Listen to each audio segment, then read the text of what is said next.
Well, the big tariff debate, and this is possibly one of the biggest debates we'll have this year. We've had many debates. We had the debate over the e-levy, which was really, really big. This possibly is one that will top the e-levy, and the debate has already started because the utility companies have submitted their proposals. We've had the proposals.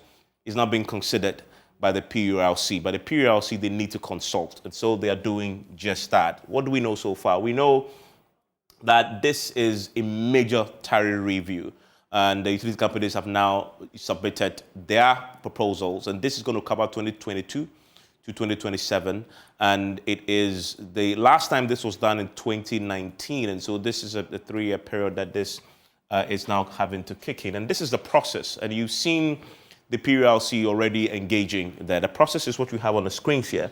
The PULC invites proposals from the utility companies. So that's what's done, I believe this somewhere last year. So they invited proposals. Then the utility companies, after the proposals have been invited, then submit proposals to the Public Utilities Regulatory Commission. Now, after the proposals have been submitted, today, for example, this part of the process is in play. The PULC is holding consultative meetings with the stakeholders over the proposals, which is what is happening today. And so today, if you are just retiring from work and you haven't heard what happened today, what happened today is that the proposals you had since Monday are now come before the PULC, and the PULC is holding a consultative meetings now for the utility company to justify the numbers they put in there. And so today we had all the players in the industry, the utility sector, justifying what they've put forward. We'll go to what they've been saying to the PULC and the public CSOs very shortly. Now, after this stage is over, and the PULC tells us that they're going to do a few more, they're going to be meeting with the AGI and others. We'll get to the other parts of this consultation very shortly. Then they'll make a final determination. So what you've heard when it comes to the specific proposals, Ghana Water is 334% adjustment is what they are asking for. According to the process, Ghana Water may not get this. In fact, it is a review, and let's stress it. It's a review, doesn't mean an increase, right? This is very important. And sometimes we fall into the trap of thinking a major tariff review means necessarily there's going to be an increase. It means it can go down, it can go up, it can stay the same, right? So it's very possible that even 334 that the Ghana Water is asking, they may get more than that. It's possible they may get exactly this. It's possible they may get less than that. It's possible what they are already on is what PULC will give them. So a lot of things will be at play, and the PULC have to consider a lot of factors. We'll come to some of the factors shortly. According to Ghana Water Company, these are the factors they want the PULC to consider. Inability of the company to raise enough revenue to finance much needed capital investment. So this is very key. If you don't have water running to your home yet, as some parts of the country, Ghana Water says, give us this money so we can extend that water to you. Company is unable to undertake urgent repairs of assets. Have you seen the water pipe burst before? And you're calling Ghana Water Company to come and, this is a major, major one and possibly delay. Maybe they're looking for the materials to come and do it for you. That costs money. They say they need this so they can do this on a more regular basis very quickly. And then they also talk about severe debt overhang. And this is serious, right? $1.4 billion. Not even cedis, dollars. And that they are owed, resulting both from refusal of MDAs to pay their water bills and the Ministry of Finance's continuous policy of state-owned enterprises paying for grants and loans procured by the Ministry of Finance and on lend to SOE. So there's a problem here. I mean, some may suggest from a consumer point of view, but just go and collect the money. Why you want to burden us with this problem? I mean, MMDAs, Ghana government has money. Why and take the money from there? Why do you want us to pay? Okay, we'll talk about that.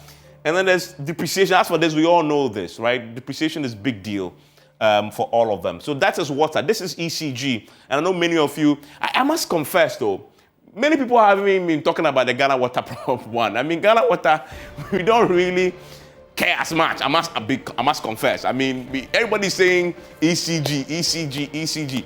But ECG is just asking for 148% too. Ghana Water is asking for 334. But we don't talk much about it. We'll talk about the Ghana Water very shortly. So ECG says they want 148. Reasons: instability of macroeconomic and market-driven variables such as exchange rate and inflation. And if you read the ECG document, they quote inflation at just over 19%. This is the old inflation. Today, it is 23.6%. And that was not factored into the proposal before the PRLC. So I will ask the PRLC, once the proposal had come, is it closed? Can ECG call them tomorrow and say, please, we want to withdraw the proposal and make it 23.6%? Is that allowed? Because that's a reality today, right? And don't forget, this is going to possibly be announced later this year. Would they factor in that at that point? So we'll try and clarify that. And they also talk about skyrocketing investment and generation costs. It's costing them so much to generate the power for you. An investment to repair, to upgrade. So give us more. Now, Netco is also asking for, if you are in the north, and I know many of you watch us from the northern parts of the country, but our greatest bulk of viewers is from the north. And so when you look at this should be affecting you directly. Netco is asking for 113% increase if you are in the northern part of the country. Why are they saying the same depreciation of Ghana cedi against the US dollar, increasing cost of vital materials and equipment, uneconomic existing tariff, it's just not economic enough, high inflation, and this is the point I was making. High inflation, this is what they told PRC of 19.4%. That is old news. This is dead news now. It is far more than this now. High proportion of residential customers, approximately 84%, including about 46% lifeline customers. Netco, I must argue, is possibly have the highest proportion of lifeline customers, the customers that pay next to nothing for consumption of power. And can you imagine that will be a big problem for them in these times of economic instability? Need to inject capital also. You have VRA also asking for 37%. Why VRA? Because ECG can't work if VRA doesn't generate the power and give them. And so VRA also wants some increase in what they are asking for. To some extent, even Ghana Water runs on, power. So I didn't see the power cost in their argument. Thankfully, the communications manager is joining us. So I wonder how much of the power are they factoring into this. Gridco. Also, remember that they transmit the power. So they are also asking for 48%. To reduce transmission losses, etc. But this is the part I like, because the reactions coming in, if you listen to the public and the PRLC is doing this, everybody's telling the PRLC, timing is so bad, we can't even joke about this. Timing is bad. Inflation is up, interest rates have gone up, e-levy is in, transport fares are up, fuel prices are up, and then you say we should pay more for electricity and water. Oh my goodness. So that is the problem. That is mainly the timing of this is a key thing. Minority describe the proposals as completely unacceptable and ridiculous. That's where the politics comes in. We're not doing politics tonight, and so that's why we don't have any politician on the show, because this is about everybody else, human beings. If you throw politics inside, as you know in Ghana, it becomes something else. So, but let's have the honest conversation about the issues.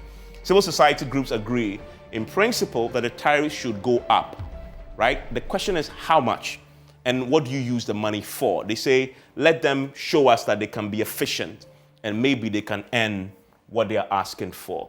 Now, this is my favorite question. I deliberately went to look for this. So what is in this for you? What is in this for you? What's in it for you? It's a big question.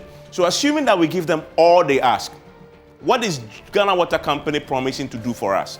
One, they say they'll clear its debt and make water accessible to all by 2030 if the tariffs are approved. Okay, let's hold them to this. 2030 is this around the corner, 8 years away. But they say if you give them this, every Ghanaian home will have water. That's a bold, bold claim indeed. No, his finger is being waved at me. Well, don't worry, you can clarify that when we sit down very shortly. But what's in this for us? ECG gives us even the longest list of things. And this is what they are enticing us with, right? Look at them. Reduce debt to sales ratio by 20%.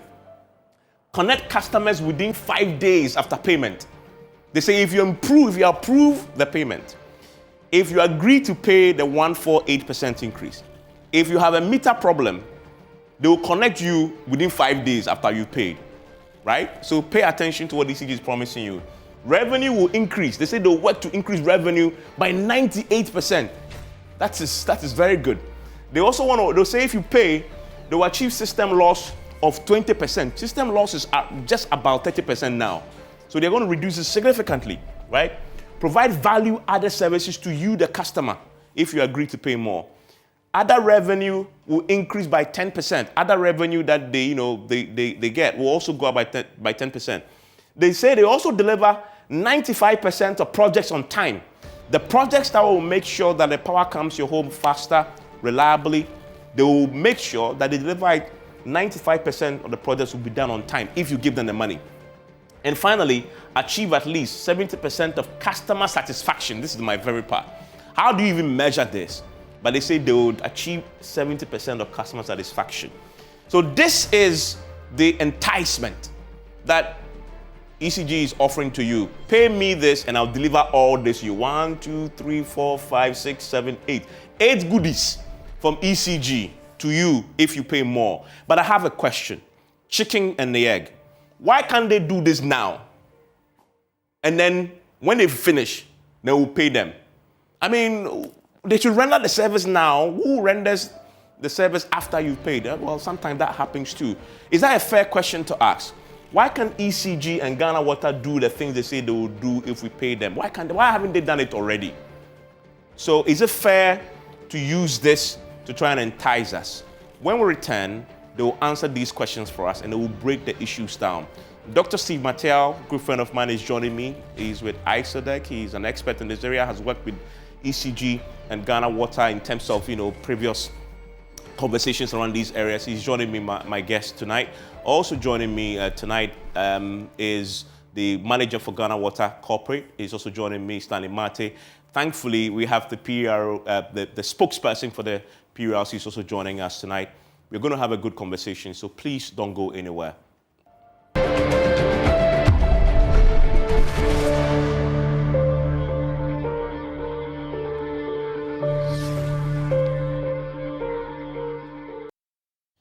Thank you very much for staying with us. This is a big conversation indeed.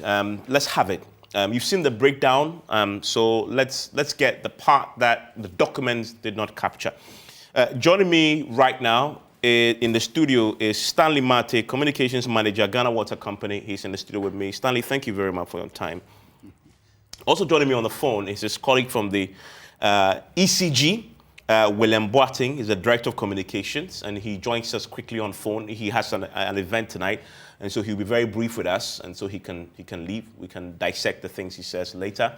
In the studio with me also tonight is Simon Ali Jarana, Head of Public Relations and External Affairs at the Public Utility Regulatory Commission. They have a big task indeed ahead of them. I don't envy them at all. If you've followed what happened today, you could see that their plate is pretty full. I'm delighted that he could join us. Dr. Steve Mattel is Policy Analyst, Co-Chair, the Ghana Strategic Industry Transparency Initiative. And this is something that he's been engaging on for years when it comes to tariffs. And so I'm delighted that he could lend his brain in breaking this down for all of us to understand where we are. William is at an event, so let me start with him. And the focus has always been on ECG, to the neglect of Ghana Water. But I guess for right reasons, because the lights, they say water is life. But when in calculating the tariffs, I don't think that we think about that as much. So, but let's start with ECG, shall we? William, thank you for your time on PM Express. Yeah, thank you for the opportunity, my brother. Well, let me start you off by asking you the chicken and egg question. Because I read your promise that you made to us today, what you are promising to do for us if we give you what you're asking for. And I find that very juicy and enticing indeed. You say, for example, in the document you gave to the PULC, that if we give you what you asked for, you connect customers within 5 days of the payment. That is a debt to sales ratio of 20% is what you achieve for us. Revenue will increase. You hope to achieve revenue by a revenue increase of 98%. Achieve system loss of 20%. Provide value-added service to customers. Achieve at least 70% of customer satisfaction. Deliver 95% of projects on time. and you also increase other revenue by 10%. Very juicy stuff indeed. But the question is simple. Why don't you do this before you ask for more? Because when you deliver this, I'm not sure anybody will argue with you that you even deserve 1,000% increase. I agree with you. It's just not possible. Because for the past 3 years, we've invested almost 400 million with part of our document we submitted. 3 lines, something almost 400 million investment. That is the system to ensure that we match up to the ever increasing demand of electricity. The numbers of customers also, the demand itself, is always growing. If you look around, you know what I'm talking about. You look at today, we can't tell where car starts from where it ends. There's falling these urban centers. So we are matching. We have to invest more. Now, where are we going to get the money to invest? According to our investment plan for the next 5 years, we made mention of the fact that the time is a multi-year tariff proposal. That's about 5 years. And it means that we need about $800 million US.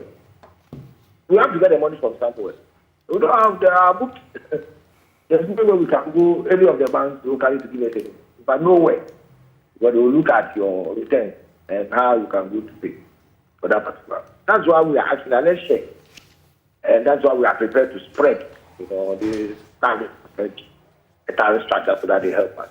All of us are stakeholders. And we match, because we all want, the industry, everybody. For our socio-economic development, we need to have stable, reliable power supply. That's why, and that's what we are saying now. But some of the things you promise, Mr. Boateng, you should be able to deliver even under these conditions, right? For example, connecting customers within 5 days after payments, achieving system loss of 20%, increasing revenue, achieving at least 70% of customer satisfaction. Those at least are low-hanging fruits that you can go to the table with and convince all of us that you've delivered on these, we should pay you more. We'll be happy to do so. You don't agree that these are things that you can at least achieve? Yes and no. Some of them we have already working on it. Assiduously. Trust me, our customer satisfaction, we were somewhere around 55, 65 right now, around 60. The challenge is also logistics. If you talk about customer, connecting customers after payment in 5 days, we are talking about logistics. Look at the size of our operational areas, and the number of customers that are requesting for things. We need the personnel, we need the logistics, the materials should always be available. And there are about 91 districts all over our operational area. And so it comes with money. That's a fact. We have to replace old age meters and so on and so forth. And we have to buy them. When we're replacing them, customers don't pay a dime. And these are all what we are talking about. That we need to have the money, at least to recoup on whatever we are giving out so that we can use the margins to into the and reach the goal. Reduce losses, yes, but these are commercial losses. We need to audit the meters. We need to monitor the filling. Apart from commercial losses, we need to introduce a new technology in order to, scientifically locate where these faults are. For example, boundary metering. We need to put in place VIT now, where the areas that are off, we can see in our office, we know which areas are off, so that probably we can reconnect. That's what we call the side systems that know the duration, the time of outage should be reduced drastically, so that we have that stable. These things call for better investment. They are very expensive. And so I agree with you that we are doing something, but we can do better, we can do more if we are helped with some investment. And that is why we gave you our investment ideas, and we made mention also of what we intend to do. We showed pictures of what we have done, and also give you an idea of what we intend to do if it begins to trickle in. When immediately it starts trickling in, we are prepared to see our suppliers, see our bankers, and see whether we have some suppliers credit, in order to take off. Right, two quick things, and you can take leave of us. Let me establish this before. Is ECG broke? Oh, we are. This is a fact. This is a known fact. We are struggling. Look, we are struggling to match the demand for using service connection. People are paid, and we can check. And sometimes a month they have not been serviced. We have some taxes available, maybe postpaid, and we don't have prepaid. Meanwhile, it's a prepaid you. And this, like you made mention, low hanging fruit, for example, where the person is ready to pay. So what is the problem? And we can't even, simplest like people call you as when you want service, you're supposed to know somebody. Something that somebody is paying for. But the meters are not there because they are expensive. It's subsidized. But we are allowed to charge the commercial for the meters we are buying. And so we have to get the money to buy, and then still we don't make it. But we can't charge the commercial rates for the meters that we bring it. So these are challenges that we think that when we meet us halfway, we are still at the, have been submitted to the PRC with the proposal, and they look at staggering it for the next 5 years and start pitching it now. For example, we are talking about what you just mentioned of. But let's look at even the macroeconomic indicators we are favorable. So how can we, from the onset, ask to use $5, for example, at the forex, and we are paying more than that. I see. So then we are struggling. And very finally, have you received payment yet for the free electricity that we got during the COVID? Oh yes, we made mention of this long ago. Okay. We have some few issues we have to trash about the state-owned enterprise that government pays. These are normally ongoing. It's at any given time we do the reconciliation, we go to the Ministry of our sector ministry, we go to finance and we look at it. These are not major challenges for us because they pay, sometimes they pay off. If you remember last year, there was even some government money with us that they are not giving their hands, that money being expended. So it is not a challenge. Okay. The major issue we are talking about now is for players to look at the two main things for us, look at the structural nature of the type, which is not the best because of the multiple bands we've requested. And then we also look at the macroeconomic indicators, which are not favorable at all. Okay. Yeah. Thank you very much, William. And William he speaks for the ECG, and his counterpart in Ghana Water Company is with me. Stanley, you also had a similar approach to the presentation. You also, give us, what you deliver to us if we give you 2030. You have a target to make sure the water is accessible to every Ghanaian. But Ghana Water Company is a very old institution. Why haven't you delivered this already? I mean, this should be very basic that in 2022, water should be accessible to everybody already. Yes, Ivan said, thanks very much for the opportunity. Yes, we ourselves, as an institution, would have wished that we had 100% access. Okay, but unfortunately, we haven't been able to. And one of the reasons is that, since the inception of PULC, or since I joined Ghana Water 20 years ago, I don't remember any time that we've had tariff, full cost recovery tariffs. Okay, so every time you present cost of production at a certain figure, and we are giving less than 50 or less than 30% of what you've requested for. So there's always been a backlog, and how can we be efficient when these things are happening? Seriously, if it hadn't been for the prudent management of the GWCL, I don't know what it would have become by now.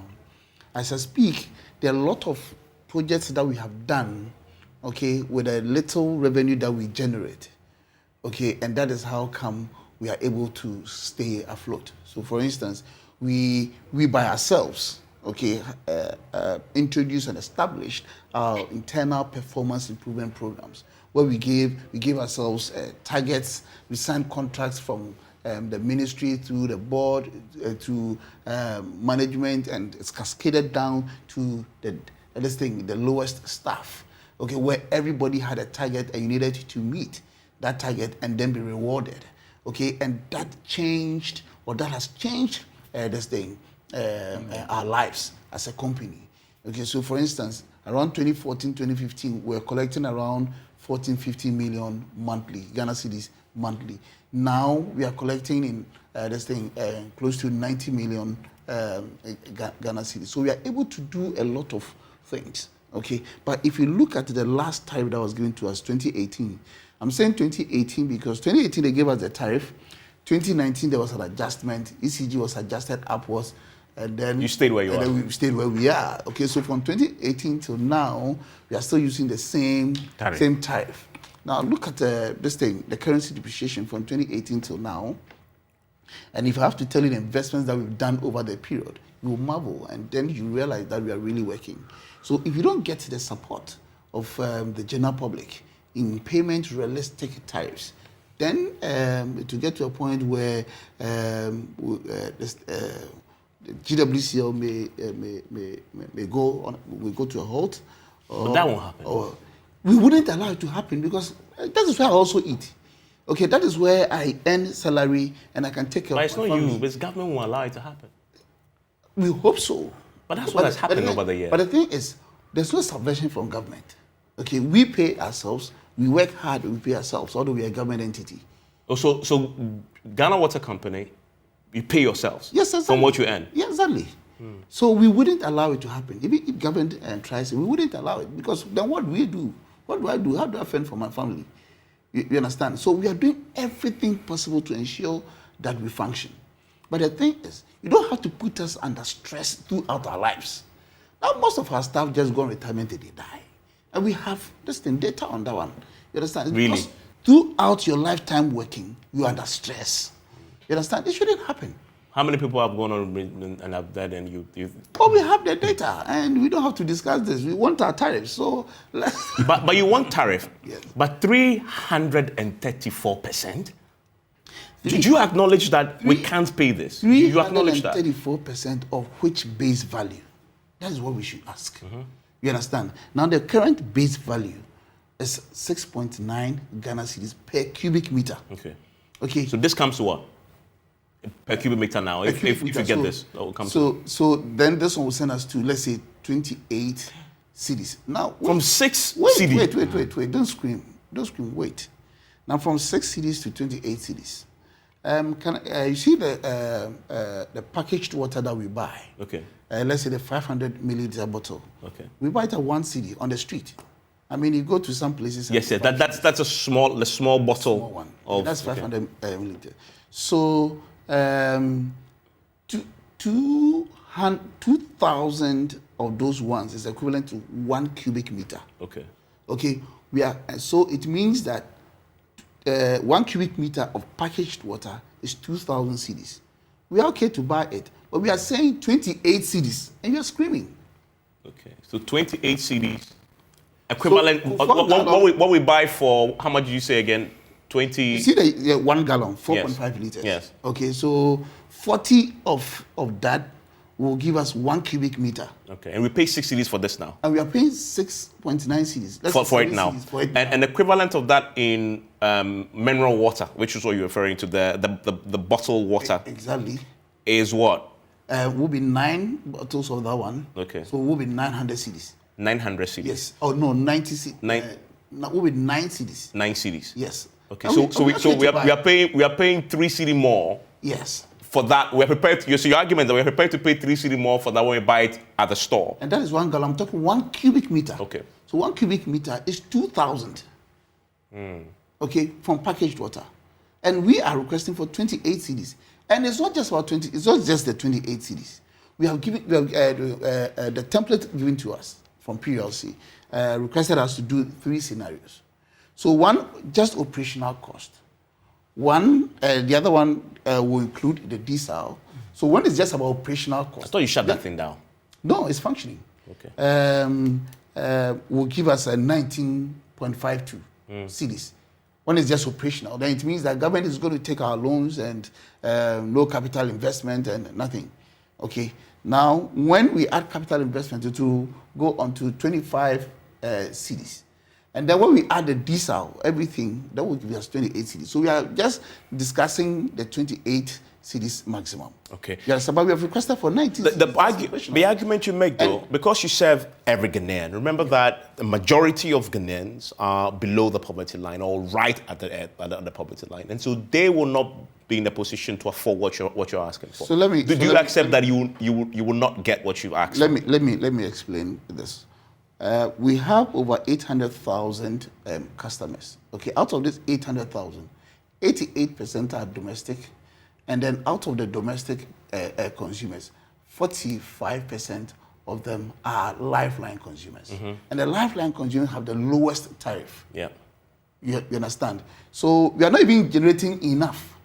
Okay, so when everything is done, you realize that even those at the lifeline, or most, or the majority of Ghanaians will be paying the minimum value, which will be almost negligible.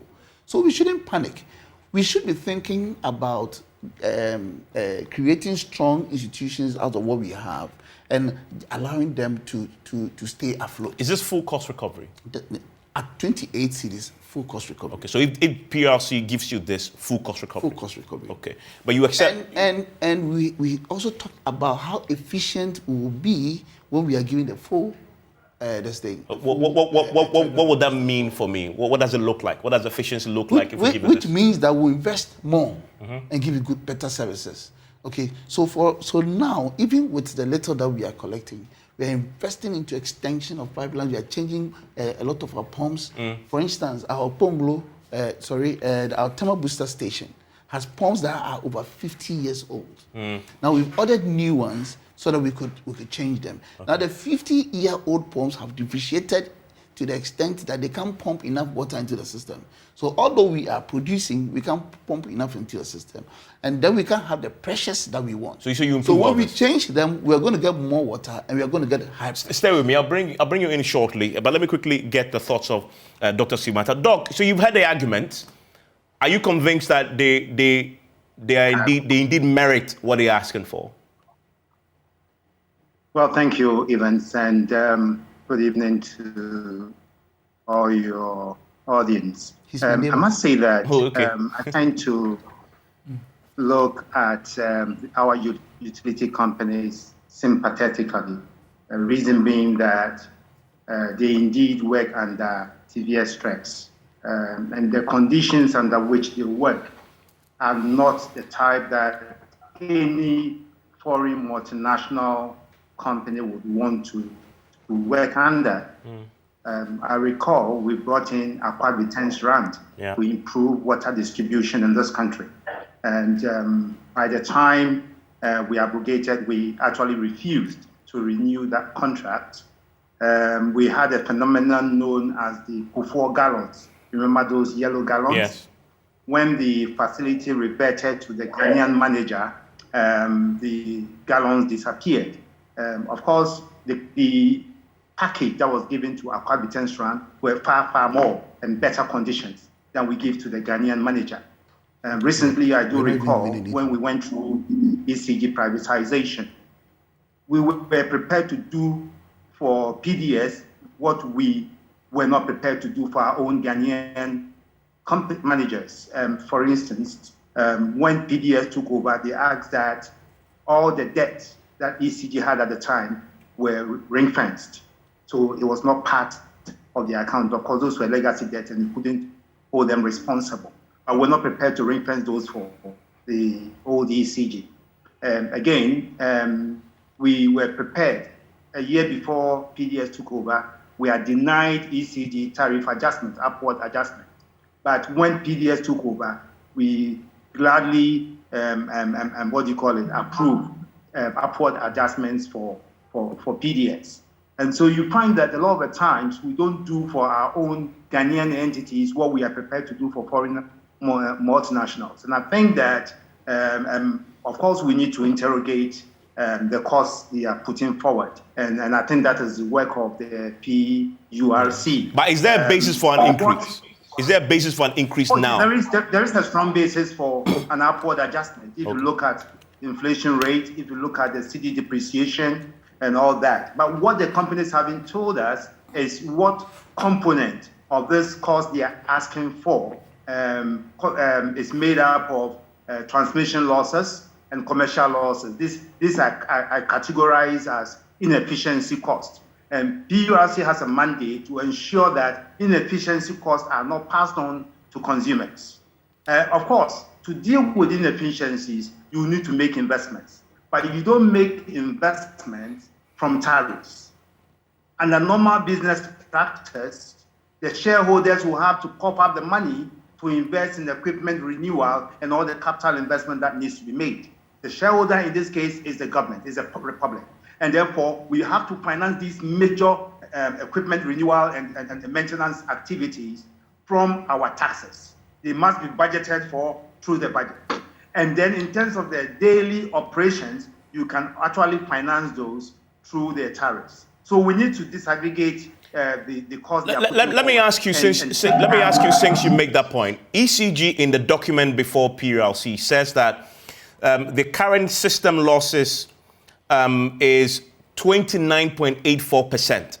And revenue collection is also 87%. But let's talk about the system because you touched on that. Is 29.84% acceptable? It is not. And the ECG knows that it is not. And we've been working. That it was partly the reason we were doing the PDS type of experiment, the introduction of private sector participation in the last mile, the distribution and collection of the revenues. It's been a major challenge for this country. But to deal with it, you need to invest in technology. But also we as citizens need to help. If you know somebody who is actually engaged in power theft, you need to be able to report. I think ECG will have to be proactive in terms of setting up hotlines where people can report power theft. Yeah, I mean, Doc, stay with me because I want to ask a substantive question about this, but I also want to get your thoughts on this. So, for Ghana Water Company, what's the loss rate now? What's your equivalent of this in terms of your distribution? Yeah, currently we are around 45%. Of what? How do you call it? How do you call your the non-revenue water? Okay, non-revenue. The losses. Yeah, the losses. Okay, what accounts for that? What accounts for that? Yeah, so let me explain. We have 45%. You said. Yeah, 45%. We have physical losses and then commercial losses or apparent losses. Okay, so let's say for physical losses, that is the water that the leakages and the burst and stuff that goes. And then for the apparent losses or the commercial losses are people refusing to pay and all that. And so that's stolen water? Yes, stolen water. Okay. So that is it. But in 2017, thereabout, we were at 54%. And on our own, okay, so as I speak now, we have been able to reduce it up to 45%. You understand? Which means that, and for you to that's when 20 what? From 2017 to now. So 5 years on, we have done from 55 to 40 to 45. So about 9%.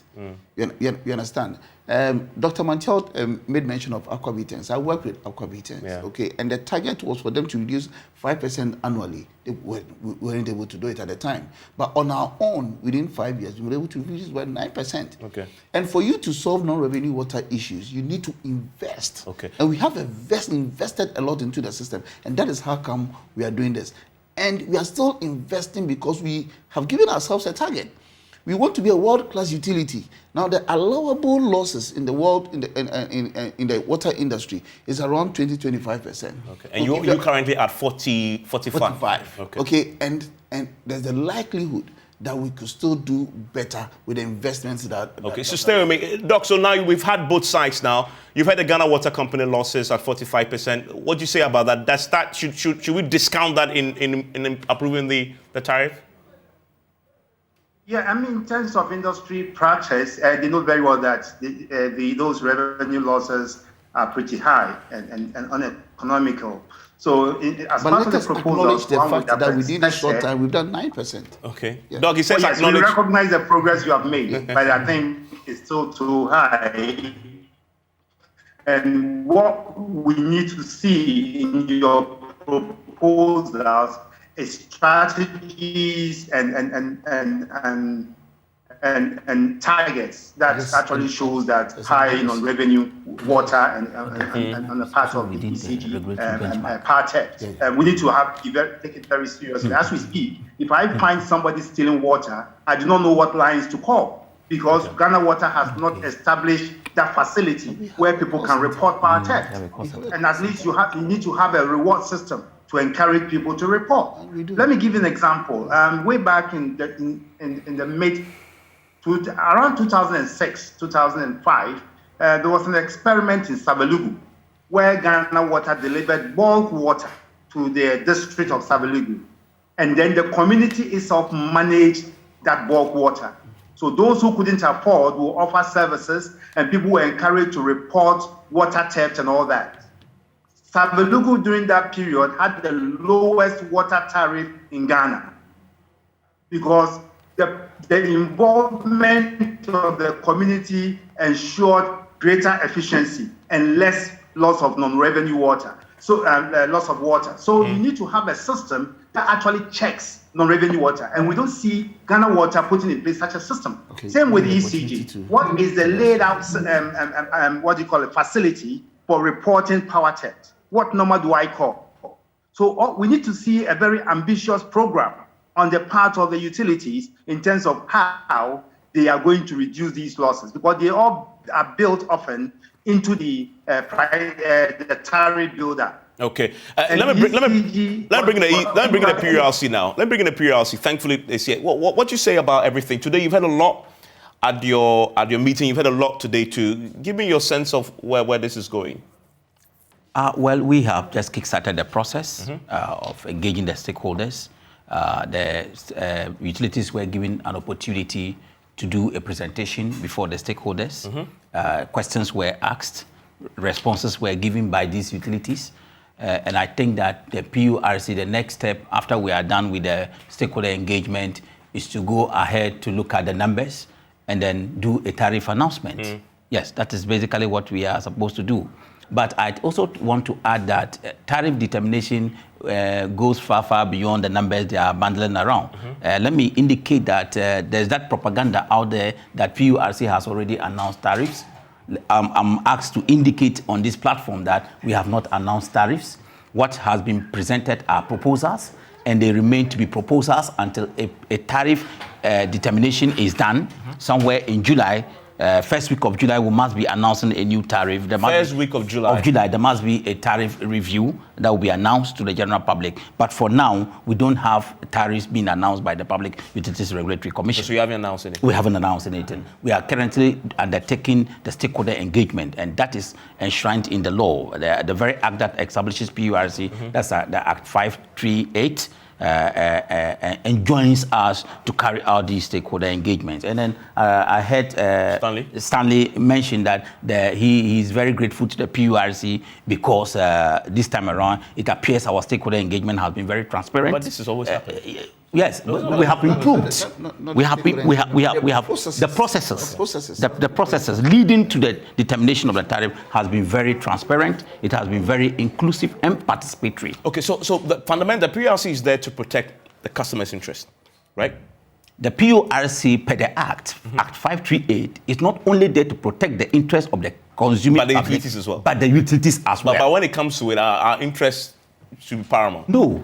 We protect the interests. The law is clear. Okay. It's crystal clear. All their interests. That we are supposed to, in as much as we try to protect the interests of the consuming public, the utility service providers must also be financially viable to be able to provide the services we expect them to provide. That brings us to the question I was coming to, and something that Dr. Sigmatial raises. Can you assure us that you're not going to pass on their inefficiencies onto us? In 45% losses for Ghana Water, 39% for ECG, that you discount this in whatever you give them. Can you assure us that? The PURC in determining tariff, apart from the regulatory benchmarks, that is what you are referring to, yes. Technical losses, commercial losses, etc., etc. Apart from the regulatory benchmarks, there are several other factors that are taken into consideration. I know. I know the other factors, but I'm asking you about this particular, their inefficiency that we can quantify. Can you assure us that we won't pay for that inefficiency? If Evans, if I say that now, it will mean that I'm jumping the gun. But the law said, according to Dr. Sigmatial, I'll come to you, Stanley. I know this one is, but let me ask as a consumer.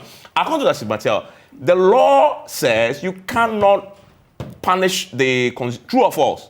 True. Yeah, so this is not about stating, you are stating a law. I'm saying that, I'm just asking whether you uphold that law, you will make sure that that law is enforced in whatever you give them. That's what I'm asking. Exactly the point. So you won't pass their inefficiencies. No, they cannot. PLC cannot pass their inefficiencies onto the consuming public. Does those variables that you can't pass, does that include failure to collect revenue? Well, it's part of inefficiency. We have, these are the factors. The factors include, one, the regulatory benchmarks. Okay. What are these? Walk us through. Yes, and here we are talking about for ECG, we are giving them 4.1%. That is a regulatory benchmark, which includes, one, transmission losses and commercial losses. Okay. So that's what you won't transfer for to. Ghana Water Company, okay. He just rightly mentioned, they have a regulatory benchmark of 45%. And this is what he talked about. That is the non-revenue losses. Okay. Is that right? The NETCO is giving a regulatory benchmark of some 21%. Okay. This include commercial losses and technical losses. Okay. That cannot be passed on to the consumer. Okay. Now, I was asking, revenue collection is part of it. Your failure to collect revenue, you owe them. Right? If they fail to do that, and because of that they are in debt, that can be passed. That cannot be passed on to a consumer. That's clear. On the back, let me ask you that question. I saw in your presentation to PRC that you are owed $4 billion. Yes. You've told PRC that by MMDAs. Yes. And you've put that as part of your argument for more tariff. Okay, so... But my question is, why do you want us to pay for that? Go for your money. Okay, so in 2015, there was a government policy to on-lend or loans contracted on behalf of the GWC or by government to us to pay. But there isn't any factor in the tariff that gives us the opportunity to collect some money to service the loans. Debts. Okay, so how are we going to service our loans when there's nothing like that for us to pay? So that is what we are saying. We owe government. Okay. And you owe government? Yeah, we owe government. And government to owes you. Yes. So there has to be some net off happening. Exactly. And when you net it off, who owes who? When you net off what you owe government, who owes who? It's a question of who owes who more? No, we owe government more. Okay. Yes. So the government doesn't really owe you then. You owe government. No, you see, the situation is such that these are capital investments. Yeah. You understand? Now, we accept the PLC type sometimes when they give us below the cost low cost full cost recovery. We accept that because we know that government will invest. Government will do capital investment, for instance, with our capacity expansion, with the building of new treatment plants, and then the capital intensive projects. Government will take care of that one.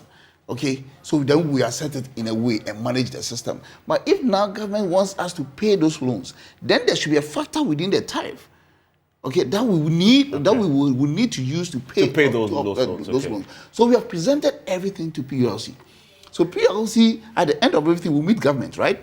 Yes, that's So then they will have to let government know that this is what Ghana Water says. So what do you also say? Are you going to take off their capital debts, or you want them to still pay? So if you want them to pay, then they'll have to factor it into the tariff. If government says it's taking it over, then it wouldn't happen. And that is why we have that 3 scenarios. Okay, the 19 cities, 25 cities, and then the 28 cities. So based on whatever government says, then we'll fall into that category. So you raise a very, by the way, as you say government, you're talking about us, the people. Yes. All of us. All of us. All of us. So you mean that you owe us more? Yes. Yes. So let's clarify that. And you say, although you owe us more, we should pay you more. Because we need to pay you. No problem. Let me come back to... And we need to service you very well. Well, I agree. Forgive me, hold on for me. Let me come back to the PRC rep. You were going through the factors you're going to be considering. Yes. You've given us a few of them, those ones that you can pass on. What other factors will you consider in making come into the conclusion? In the tariff determination, we are enjoined by law, that's the Act 538, to consider, one, the interest of the consuming public, the consumer. We are also interested in looking at the financial viability of the utilities, the utility service providers. ECG says it's broke. We are also looking... Are you broke? We are. Very, very. So they are both broke? Yes, we are also looking at macroeconomic indicators, and both, almost all the utilities have mentioned that in their proposals. Inflation. And I pointed out, they even told you 19.4. Yes. But today it is 23.6. Yes. If I asked the question earlier when I was beginning, that are they allowed to come and amend? Well, yes, once we are undertaking a stakeholder consultation process, it means that stakeholder consultation is to buy in, to let stakeholders make inputs into whatever is being presented. So, not because they've already submitted. Oh no, it is a process. Okay. So once you so you can go back and add today's inflation as a basis for the. Exactly. But if you do, then that will increase the 3.4. You know, the formula and the computation is such that some of these things are even negligible. Okay. Yeah. So go on. So we are also looking at the interests of the investor community. We are very mindful. You have investors? Yes, the investor community. There are people who want to invest in Ghana. They may be looking at the price of power. Oh, okay, that's what you mean. They are looking at the price of water. Okay. So that can scare even investors. So when we are very mindful, the law is emphatic on that one, that the investor community is very important in the tariff determination process. Now, another critical factor that we consider in the determination of any given tariff, both for water and electricity, is the regulatory benchmarks. What are those? I have talked about that. That's already. what you mentioned. Exactly the one that point. they can pass exactly on. Okay. The point. Okay. I have talked about that. And several so other those are the factors you consider. Yes. Today, something came up at the meeting today, and this comes to you directly. In fact, both PULC and I don't know, I don't have Ghana Water say too, that there is automatic tariff adjustment. That formula that requires that every quarter you should do it. Yes. Now I had a ECG lady argue that you have failed to do this, and what they are asking for, the 148 they are asking for, is an accumulation of all the tariff adjustment you're supposed to do that you didn't do. Right? In fact, they warn that if you don't give them that now, and we wait, next year when they come, they'll add on, right? So why have you, she almost suggested that if you had stuck to the legal requirement to do the automatic tariff adjustment, they wouldn't be asking for 148, and I guess that will apply to you too. Exactly. So why have you failed to apply that policy? I think PURC has been undertaking that. But this time around, it is no more called the automatic adjustment formula. It is called the quarterly adjustment mechanism. So since 2019, yes, we have been doing that, and we have gazetted that as well. Really? You so can check that from our website as well. Yes. Every quarter? Exactly. Just that we don't do an announcement. But you it is now called the quarterly... ECG was saying that you haven't. Yes, I am telling you that ECG doesn't speak for PURC. We speak for PURC, and I'm telling you that... Since 2018, the Ghana Water Company has not actually benefited from any adjustments in its tariff, and that's unfortunate. And for me, it's also part of the reason they're asking for so much, because if we were doing it incrementally over a longer period, then of course the request they will make for this major tariff adjustment wouldn't be as substantial as it is appearing to be. So that's rather unfortunate. And I need to say that to the extent that on monthly, quarterly, and even yearly basis, we do have inflation and exchange rate changes, we may have to look at periodic adjustments to ensure that this one bullet adjustment that we do over a longer time frame does not come to Dr. Mattel, in fact, the PRC says that they did the reviews quarterly, but it just didn't, it was too negligible to pass it on, and so they just didn't, they did a review. Yeah, it may be negligible, and that's the reason you do shorter term automatic adjustments, because then you don't want it to accumulate and then hit the consumer the way it's looking now. Okay. 334, that's too much. Perhaps if we're doing those negligible incremental increases over the last 2018, that's about 4 years. 4 years, yes. It means that we wouldn't have been making this substantial adjustment or jump in the tariff as they are requesting now. Okay. So I think it's rather unfortunate. Yeah, I mean, Stanley, I need to comment on that. So they say they have been doing a review. and that you just when they did the computation, they put in the scientific, mechanism. You didn't come to anything. What do you say? No. I think it's just an assumption. Okay, that they did, but then we. This is a periodic mouthpiece. The man says this is an assumption. So you actually think they didn't? Actually, it didn't happen. Okay, so I'll conclude that if he says they did, then let's assume they did. Oh, okay. but then we remain this area. But seriously, but it's a serious matter because yes, very the ECG agrees with you, and they both can't be saying something other than because previously said they've done. ECG also said what that they actually didn't. Yes, ECG said you didn't. We did. So in 2018, we had we had the last review. And in 2019, ECG went up by 11%, and then GWCL remained where we were. And since then, we haven't had any review again. This is the major tariff review regime that we are having now. So the quarterly adjustment mechanism is yet to function or to materialize for us to feel it. Whether to go down, remain the same, or go up. So you prefer the quarterly to this huge one-time jump? I think it's better so that at least people won't feel the impact. You understand? For instance, in 2018, we said cost of production was 15.6. Okay, they gave us 7 cedis per cubic meter.